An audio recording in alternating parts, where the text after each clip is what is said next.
दोस्तों नमस्कार। लर्न विद्या की 10वीं कक्षा गणित में आपका स्वागत है। आज हम प्रश्नावली 1.1 को सॉल्व करेंगे। अगर आपको यह वीडियो अच्छा लगता है तो एक लाइक कर दीजिएगा और चैनल पर नए हो तो चैनल को सब्सक्राइब करके बेल आइकन को प्रेस कर दीजिए, जिससे कि सब आने वाली वीडियो का नोटिफिकेशन आपको समय समय पर मिलती रहे। तो आइए वीडियो को शुरू करते हैं। तो ये पहला प्रश्न है प्रश्नावली 1.1 का कि निम्नलिखित संख्याओं का अभाज्य गुणनफल के रूप में व्यक्त कीजिए। तो पहला 140, तो इसको चलिए सॉल्व करते हैं। तो आपको पहला क्वेश्चन है 140। तो हमें अभाज्य गुणनखंड करना है। गुणनखंड मतलब आप समझते हैं एलसीएम, तो हमें एलसीएम लेना है इसका। तो पहले देखिए यहाँ पर 140 ऐसे लिख देते हैं। और हमें करना क्या होता है ना कि इसमें हमें सबसे छोटी संख्या यानी कि 2 से पहले भाग करेंगे। अगर भाग चला जाता है तो हम आगे प्रोसीड करेंगे, यानी कि आगे फिर और किसी संख्या से भाग करेंगे। नहीं तो अगर नहीं जाता है तो फिर दूसरी संख्या को भी देखते हैं। तो पहले हम चलिए 2 से भाग देते हैं। तो अगर 2 से यहाँ पर भाग देंगे, 2 सत्ते 14 और 7 0, यानी कि आपका कट जा रहा है। तो फिर 2 से यहाँ पर करके और फिर आगे प्रोसीड करेंगे। फिर यहाँ पर 2 से फिर भाग देंगे क्योंकि हमारा कट जा रहा है। तो फिर से यहाँ पर 70 के करेंगे तो 35 आ जाएगा। फिर अब देखिए यहाँ पर अगर 2 से हम काटेंगे तो पूरा पूरा कटेगा नहीं। तो फिर हम 3 पे चलेंगे और 3 से देखिए भाग कराएंगे। 3 एक्का 3, 3 एक्का 3, यानी कि भी 2 से शेषफल बच जा रहा है, यानी कि 3 से भी नहीं कटेगा। फिर 4 से देखेंगे तो 4 से भी नहीं कटेगा, इसलिए हम 5 पे आते हैं। तो 5 पे देखेंगे, 5 सत्ते 35। तो यहाँ पर हमारा 5 से कट जा रहा है तो इसको काट देंगे। उसके बाद देखिए यहाँ पर 7 है और 7 तो अपने आप से ही कटता है, तो इसलिए 7 से ऐसे कर देंगे 1। अब देखिए 2 2 5 7 आ गया ना। अब गुणनखंड करना होता है तो इसमें बस केवल 2 गुणे 2 और गुणे ये 5 है तो 5 लिख देंगे। फिर गुणे 7 है तो 7 कर देंगे, बराबर 140। यानी कि 140 बराबर 2 गुणे 2 गुणे 5 गुणे 7। यही आपका पहले का आंसर हो जाएगा। एकदम आसान तरीका है, इससे आसान तरीका आप नहीं मिलेगा आपको। ये पहला क्वेश्चन हो गया। चलिए आपको दूसरा क्वेश्चन भी इसे और बता देते हैं। तो दूसरा क्वेश्चन आपका 156। 156 का हमें गुणनखंड अभाज्य गुणनखंड निकालना है। अभाज्य गुणनखंड मतलब कि हमें ये नहीं कि यहाँ पर डायरेक्ट 4 से कर देंगे, 4 एक अभाज्य गुणनखंड नहीं होगा। तो यहाँ पर पहले हम छोटी संख्या से शुरुआत करेंगे, उसी को अभाज्य गुणनखंड कहते हैं। तो यहाँ पर 2 से फिर से भाग देंगे तो आ जाएगा 2 सत्ते 14, एक इसमें हासिल, 2 अट्ठे 16, 78 आ जाएगा आपका। फिर इसमें 2 से भाग करेंगे तो 2 तियाई 6, फिर एक हासिल, 2 नौवा 18, 39 आ जाएगा। फिर 39 से देखिए 2 से 39 नहीं कटेगा तो 3 पे चलेंगे। तो 3 एक का 3, 3 तिक्का 9, यानी कि 3 से कट जा रहा है। तो 3 एक का 3 कर देंगे, उसके बाद 9 से भाग करें, 3 का भाग करेंगे, 3 तिक्का 9। अब देखिए 13 आ गया। तो हम थोड़ा गुणा भाग करेंगे, उसके बाद देखिए 13 फिर किसी संख्या से कटेगा नहीं, तो हम डायरेक्ट इसको 13 से काट देंगे। आपको अगर और संख्या जैसे यहाँ पर 14 होता तो हम फिर से 2 से काटते हैं, फिर 7 से काटते हैं, लेकिन यहाँ पर 13 किसी से नहीं कटेगा तो इसलिए हम 13 से डायरेक्ट काट देंगे। उसके बाद फिर लिख देंगे 156 बराबर जितना भारी इधर हम गुणा किए ना तो उसको गुणे में लिख देंगे, 2 गुणे 2, फिर गुणे 3, फिर गुणे 13। यही आपका एक आंसर हो जाएगा, ये दूसरे का। चलिए तीसरे क्वेश्चन पर, तीसरा है यहाँ पर 3825। तो 3825 का देख लेते हैं। तो तीसरा है हमारा 3825। 3825 अब इसको 2 से हम भाग देंगे, 2 से नहीं जाएगा तो हम 3 से चेक कर लेते हैं। तो 3 एकम 3, उसके बाद 3 दूनी 6, 3 सत्ते 21, फिर 3 पचे 15, कट जा रहा है तो काट देंगे। फिर 3 से देखेंगे तो 3 से फिर कट जाएगा, 3 चौक 12, 3 दूनी 6, 3 पचे 15। फिर अब देखिए यहाँ पर 3 से काटेंगे तो 3 से नहीं कटेगा तो 5 से देख लेंगे। तो 5 अट्ठे 40 और उसके बाद फिर 5 पचे 25, फिर 5 से काट देंगे तो यहाँ पर 17 आ जाएगा। फिर अब देखिए 17 अभाज्य होता है तो 17 से कर देंगे डायरेक्ट तो 1 आ जाएगा। तो हम इसका 3825 को क्या लिख देंगे, 3 गुणे 3 गुणे 5 गुणे 5 गुणे 17। यही आपका आंसर हो जाएगा। या फिर एक आंसर और हो सकता है, 3 का 3 में गुणा, यानी कि 3 स्क्वायर गुणे 5 स्क्वायर गुणे 17। ये भी आपका आंसर हो जाएगा। और आपका यहाँ पर अब चौथा, तो चौथा है यहाँ पर 5005। तो 5005 का देख लेते हैं। चौथा है आपका 5005। तो ये 3 उनसे कटेगा नहीं तो हम 5 से डायरेक्ट कर देते हैं। तो 1000 एक आ जाएगा। फिर उसके बाद फिर इसको हम देख लेते हैं, 7 से काटेंगे तो 7 एकम 7 और फिर 7 चौक 28, 7 त्रिक गई, 7 से कट जा रहा है।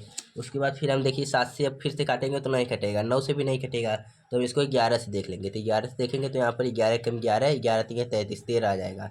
और 13 फिर अभाज्य होता है तो 13 से डायरेक्ट कर देंगे। तो इसका 5005 का हो जाएगा 5 गुणे 7 गुणे 11 गुणे 13।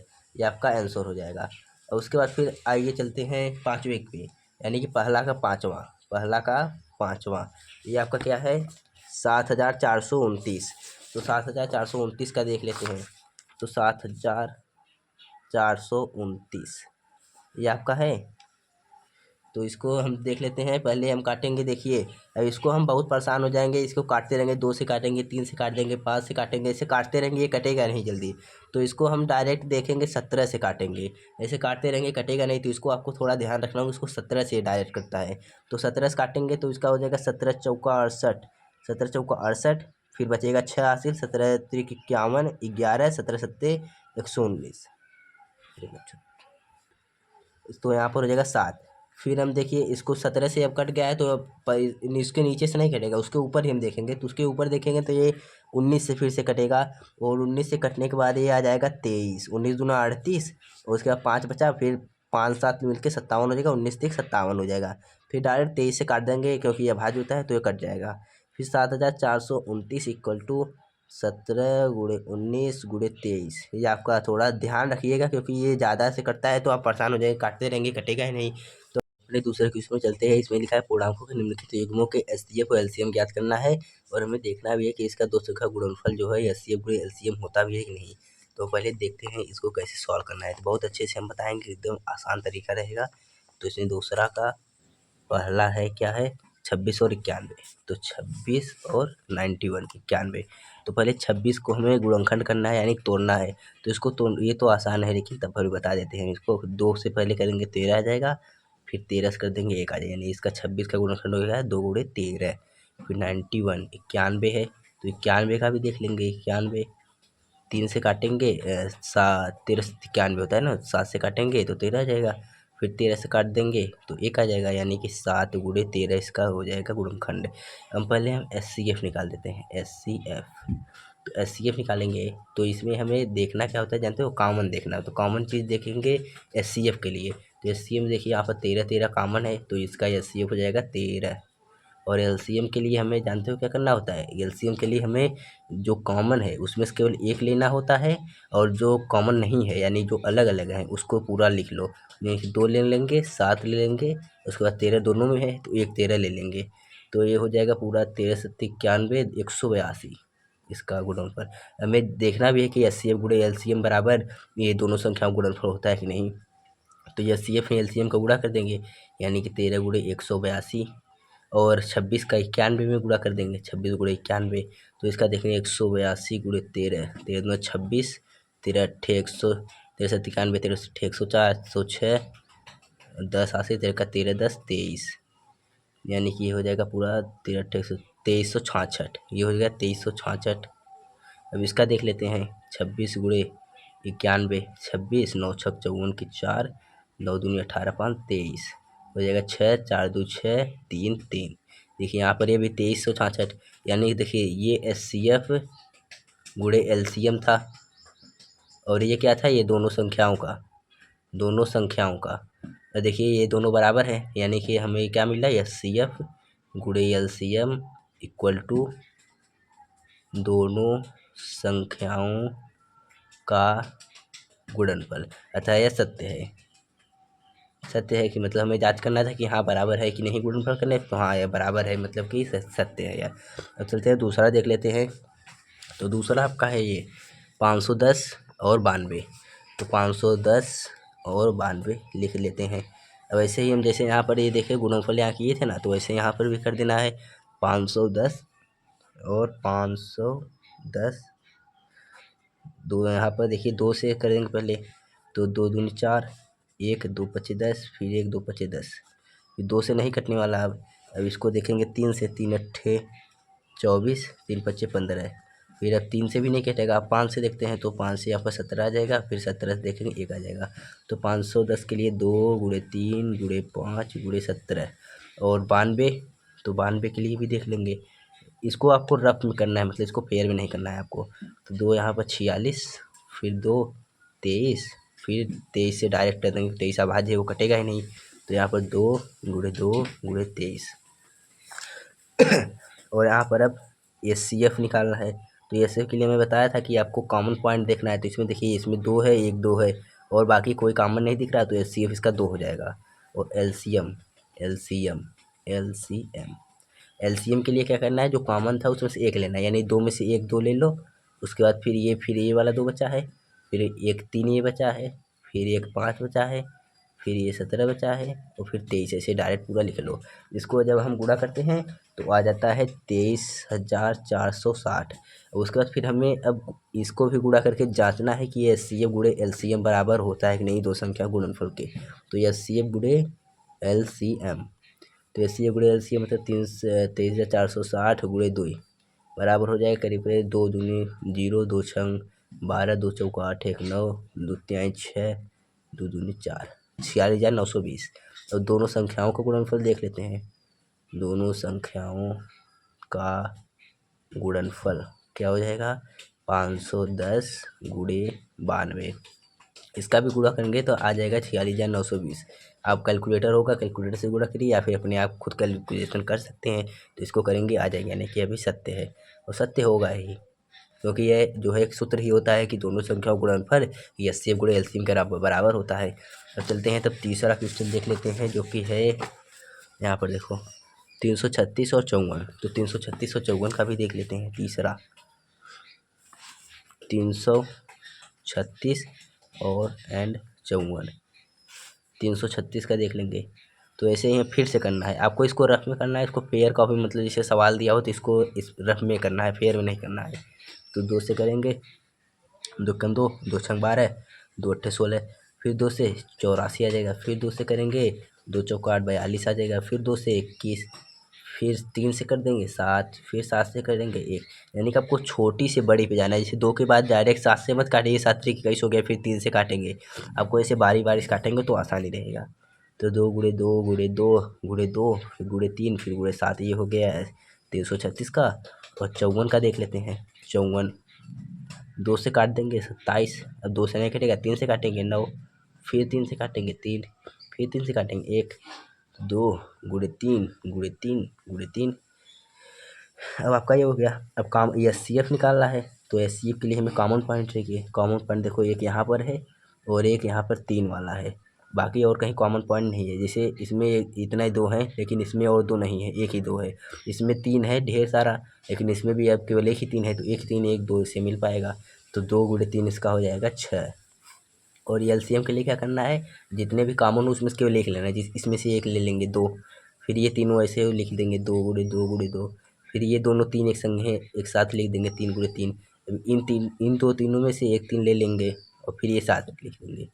तो इसका जब गुणा कराएंगे, 2 दूनी 4 दूनी 8 दूनी 16, 16 तीक 48, 48 तीक हो जाएगा 144, 144 गुणे 21, 21 चौ 84, 84 4 हासिल 8, 21 चौ 84, 84 8 92, हासिल 9, 21 1 9, 21 का 21 और 9 1 10, 3024 आ जाएगा आपका LCM, 3024।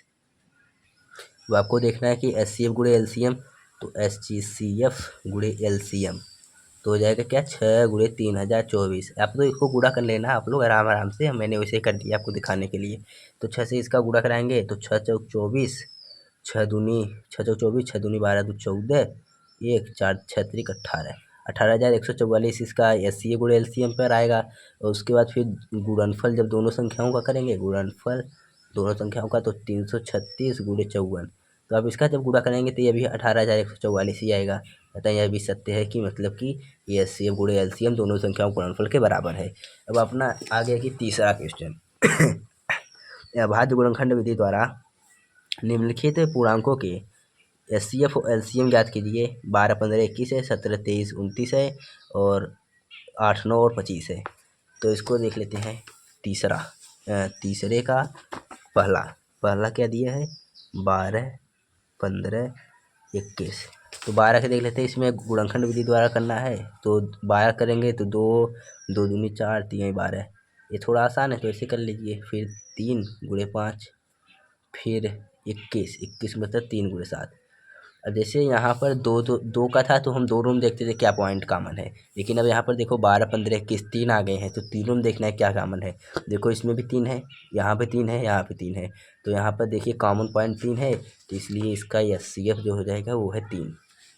और LCM एलसीएम के लिए कॉमन पॉइंट में से एक चीज़ लेना है, तो पहले यहाँ पर 2 × 2 लिख लेते हैं, फिर 3 कॉमन है तो इसमें से एक 3 ले लेंगे, फिर 5 × 7 हो जाएगा, 2 दूनी 4 3 12 12 25 60 और 7 × 42 हो जाएगा 420 एलसीएम आपका। अब यहाँ पर हमने जांच करने के लिए दिया है, क्या दिया है, अभाज्य गुणनखंड निम्नलिखित ऐसे अच्छा केवल ऐसे ही एलसीएम ज्ञात करना है, तो यहाँ पर हमने ज्ञात कर दिया, ये पहला हो गया। उसके बाद अब दूसरा यहीं देख लेते हैं, कापी पन्ना बचाइए, पन्ना बचाना है, पेड़ों को बचाना है तो पन्ना भी बचाना पड़ेगा। तो 17 23 और 29 दिया है। दूसरा दिया है क्या, 17 23 29। तो 17 देखिए, 17 अभाज्य संख्या, अभाज्य संख्या का गुणनफल, अभाज्य संख्या का जो है गुणनखंड नहीं कर सकते, तो 1 × 17 केवल हो जाएगा। तो वैसे 23 का भी 23 अभाज्य है तो 1 × 23 और 29 1 × 29। अब क्योंकि इसे काट नहीं सकते ना, इसको 29 कटेगा ही नहीं, तो इसका एचसीएफ जो हो जाएगा कॉमन पॉइंट 1 है तो 1 हो जाएगा एचसीएफ। फिर एलसीएम निकालना है तो इसका जो कॉमन पॉइंट है उसमें से 1 ले लेंगे और गुणे 17 गुणे 23 और गुणे 29 गुणा करा देंगे तो आ जाएगा आंसर, कुछ भी आएगा। हम गुणा करके एक बार देख लेते हैं हम। तो यहाँ पर जब गुणा कराएंगे तो 11,339 आ जाएगा आंसर इसका, आप गुणा कराएंगे देख लेंगे। उसके बाद अब चलते हैं हम इसके तीसरे पे, 8 9 और 25 दिया है ना, तो चलते हैं 8 9 25 इसको देख लेते हैं। 8 9 और 25, तो 8 का हो जाएगा क्या, 2 दूनी 4 दूनी 8, 9 का हो जाएगा क्या 3 × 3 और उसके बाद 25 का क्या हो जाएगा, 25 का 5 × 5। अब देखिए इसमें कुछ कॉमन नहीं दिख रहा है ना, तो इसको 1 से गुणा करें, 1 से कुछ कोई मतलब नहीं होता कि 1 से गुणा करे या भाग करे, कोई अंतर नहीं होता। तो यहाँ पर देखो तीनों में 1 1 कॉमन मिल रहा है, जब कुछ नहीं कॉमन मिले तो एक एचसीएफ हो ही जाता है, तो 1 हो जाएगा। और एलसीएम के लिए अब क्या बोले थे कि तीनों कॉमन है, इसमें से केवल एक चीज़ को ले लेंगे, एक को, और फिर 2 फिर 2 फिर 2 फिर 3 × 3 फिर 5 × 5, इसका गुणा कराएंगे, 2 दूनी 4 दूनी 8, 8 त्रिक 24 24 त्रिक 72 72 पच्चे 360 360 पच्चे 1800, तो इसका पूरा एलसीएम हो जाएगा 1800। यहाँ पे आपका एचसीएफ भी निकल गया, एलसीएम भी निकल गया। अब चलते हैं चौथे क्वेश्चन पे, दिया है कि एचसीएफ जो बोला है आपको 306, यहाँ पर देखिए 306 और 657, 306 657 मतलब 306 और 657 का एचसीएफ हमें 9 दिया है, इक्वल टू 9 दिया है, और हमें एलसीएम निकालना है, एलसीएम 306 और 657। ठीक, ये हमें नहीं पता है, तो हमें पता लगाने के लिए देखिए, अभी हमने बताया ना कि दो एक सूत्र होता है, दोनों संख्याओं का गुणनफल इक्वल टू एलसीएम गुणे एचसीएफ। ये वाला अभी पीछे प्रूफ किए थे, मतलब कि ऐसे गुणनखंड कराना है उसके बाद एचसीएफ एलसीएम गुणा कराना है, बराबर आता है कि नहीं, वो वाला हम प्रूफ किए थे, वही उसी हिसाब से ये भी होगा। तो इसको पहले हम गुणनखंड करा देते हैं, गुणनफल 306 गुणे 657। ठीक, अब यहाँ पर दिया है एलसीएम में निकालना है, तो इसको एलसीएम ही रहने दो। और फिर यहाँ पर एचसीएफ है, एचसीएफ यहाँ पर 9 दिया है, 9 लिख लेंगे। अब ये 9 गुणा में उधर चला है भाग में, 306 गुणे 657 बट्टे 9। अब देखिए इसे 9 से इसको काट देते हैं, 9 सत्ते 63, यहाँ पर 2 हासिल बचा, 2 शेषफल बचा, 2 और 7 मिलकर 27 हो गया, तो 9 त्रिक 27 बराबर एलसीएम। तो एलसीएम यहाँ पर हो जाएगा आपका 306 गुणे 73, 306 गुणे 73 हम करा देंगे तो आ जाएगा आपका 22,338, आपका एलसीएम हो जाएगा 22,338, यही आपका आंसर हो जाएगा। उसके बाद अब पाँचवा क्वेश्चन है, पाँचवा क्वेश्चन थोड़ा थ्योरेटिकल है, यानी कि आपको थोड़ा ये थियरी में का है। इसमें दिया क्या है, आपको जांच कीजिए कि क्या किसी प्राकृतिक संख्या n के लिए संख्या 6 के पावर n अंक 0 पर समाप्त हो सकती है, तो हमें ये देखना है। तो इसके देखने ये थोड़ा थियरी है, मतलब कि आपको देखना होगा। तो इसमें हमें पहले क्या करना है, 6 के पावर n, अब 6 के पावर n पर अगर किसी संख्या को 0 पर समाप्त, 0 पर समाप्त होना है तो 2 × 5 होना जरूरी है, तभी ना 2 × 5 = 10 बराबर यहाँ पर 0 होगा, तो 2 × 2 × 5 होना जरूरी है। अब चूँकि 6 हो जाए 2 × 3, ठीक, 2 × 5 तो इसमें आ ही नहीं रहा, यानी कि 2 × 3 6, ऐसे लिखेंगे हम, 6 का गुणनखंड 2 × 5 पर नहीं, 2 × 5 नहीं दे रहा दे रहा है। अतः अतः 6 के पावर n का गुणनखंड यानी कि गुणनफल 0 पर समाप्त नहीं होगा, ऐसे लिख देंगे तुरंत। और या फिर एक और है जो एग्जाम्पल के थ्रू हो सकता है, उसको ऐसे करेंगे, जैसे 6 के पावर n दिया है ना, और n जो है नेचुरल नंबर यानी कि n 1 2 3 ऐसे कुछ भी हो सकता है। तो 6 के पावर 1 देंगे 6, 6 के पावर 2 इक्वल टू 36, और 6 के पावर 3 आपका 216। तो यहाँ पर देखिए अब किसी में ऐसे हम करते जाएंगे, ऐसे ऐसे करते जाएंगे, उसके बाद फिर लिख देंगे। तो यहाँ पर देखिए कोई भी अंक जो है 0 पर समाप्त नहीं हो रहा, अतः ऐसे लिख देंगे। उसके बाद अतः 6 के पावर n का कोई मान 0 पर समाप्त नहीं होगा, बस एकदम आपका आंसर हो जाएगा। उसके बाद आपका 6वां क्वेश्चन है कि व्याख्या कीजिए कि 7 गुणे 11 गुणे 13 प्लस 13 और 7 गुणे 6 गुणे 5 गुणे 4 गुणे 3 गुणे 2 गुणे 1 प्लस 5 भाज्य संख्याएं क्यों है। तो हमें भाज्य संख्या दिखाना है। तो आपका कैसा क्वेश्चन 6वां है। तो हमें भाज्य संख्या दिखाने के लिए भाज्य संख्या, तो भाज्य संख्या होता क्या है, उसको गुणनखंड हो जाता है, उसका गुणनखंड होना है, गुणनखंड हो जाता है। यानी कि अगर मान ले हम छः पूछे कि है भाज्य संख्या है कि नहीं, तो 6 को हम अगर 2 गुणे 3 में कर देंगे, तो यानी कि ये 2 भागों में टूट गया, तो ये भाज्य संख्या हो जाएगा, भाज्य संख्या है। वही भी अगर मान लीजिए हम 7 है, 7 को बोले कि ये भाज्य संख्या है कि नहीं, तो इसको अगर तोड़ेंगे तो कुछ नहीं मिलेगा, यानी कि 1 गुणे 7 मिलेगा, तो ये भाज्य संख्या नहीं है, क्योंकि 1 से हमें नहीं करना है, कोई और संख्या, जैसे 2 गुणे अगर 3 हो जाता 7 तो नहीं हो सकता ना, तो ये अभाज्य हो गया, अभाज्य है। तो चलते हैं क्वेश्चन पे, ये थोड़ा वैसे समझाने के लिए था। तो हमें क्या दिया है, 7 गुणे 11 गुणे 13 और प्लस 13। अब देखिए यहाँ पर भी 13 है, इसमें भी 13 है, तो इसको कॉमन कर लेंगे। तो कॉमन यहाँ पर करेंगे तो 7, इसके बाद यहाँ पर 7 गुणे 11 बचेगा, और यहाँ पर प्लस, अब इसमें 13 से 13 ले लिए हैं तो केवल बचेगा 1। ठीक, अब यहाँ पर देखिए 13 गुणे 7 गुणे 11 कितना होता है, 77 होता है, और 77 प्लस 1 कर देंगे 78 हो जाएगा, 78। ठीक, तो यहाँ पर 13 गुणे 78 आ गया, यानी कि ये 2 भागों में देखो टूट गया है, 2 भाग में टूट गया, ये 1 को नहीं लेना है, 1 के अलावा देखो 2 भागों में टूटा है, 1 यहाँ पर अगर लगाने को 3 भाग में टूट गया, तो 1 को छोड़कर 13 गुणे 78 यानी 2 भागों में टूटा है, तो अतः यह भाज्य है।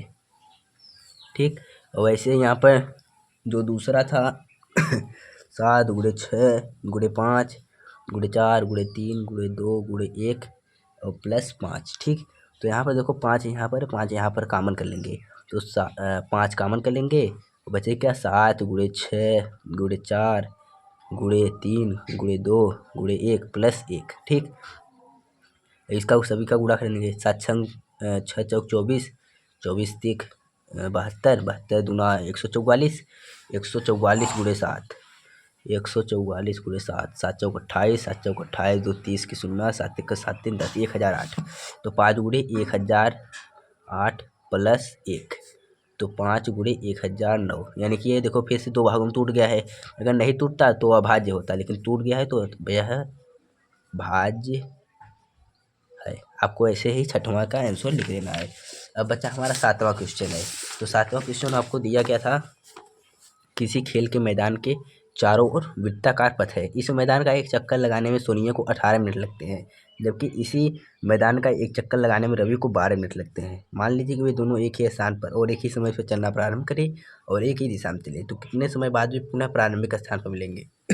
तो जब ऐसा आपको सवाल देना, तो आपको एलसीएम निकालना होता है, क्योंकि हमें एलसीएम से थोड़ा कॉमन पॉइंट मिलता है, कॉमन पॉइंट एचसीएफ वाला नहीं, एलसीएम वाला कॉमन पॉइंट मिलता है। तो हम इसका एलसीएम निकालेंगे, तो 18 और 12 का एलसीएम निकालेंगे, तो 2 से भाग देंगे, 2 9 18, इसको करेंगे 2 6 12, फिर 2 से 2 से यहाँ पर ये 9 नहीं कटेगा, लेकिन 2 तिहाई 6 ये कट जाएगा।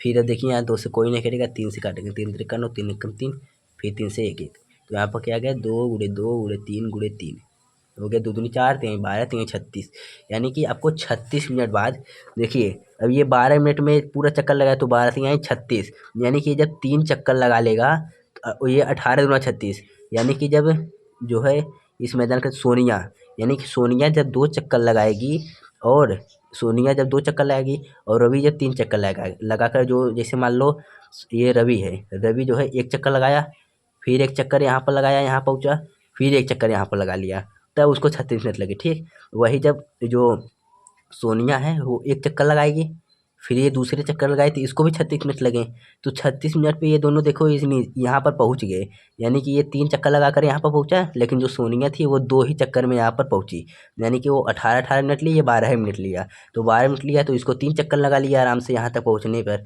और यहाँ तक जो सोनिया जब मिले तो ये सोनिया जो है इसकी स्पीड कम थी, यानी कि 18 मिनट में रही थी, तो ये 2 चक्कर लगाई, तो इसलिए इसका 36 मिनट पे ये दोनों एक साथ मिल जाएंगे। आई होप कि आपको ये सारे पहला क्वेश्चन यहाँ था, यहाँ दूसरा तीसरा ये सारे क्वेश्चन समझ में आ गए होंगे और आपका जो है क्लास 10 शुरू हो गया है, तो आप अपना मन लगा कर पढ़ाई कीजिए और मिलते हैं नेक्स्ट वीडियो में। तब तक के लिए धन्यवाद। वीडियो को लाइक शेयर जरूर कर दीजिएगा।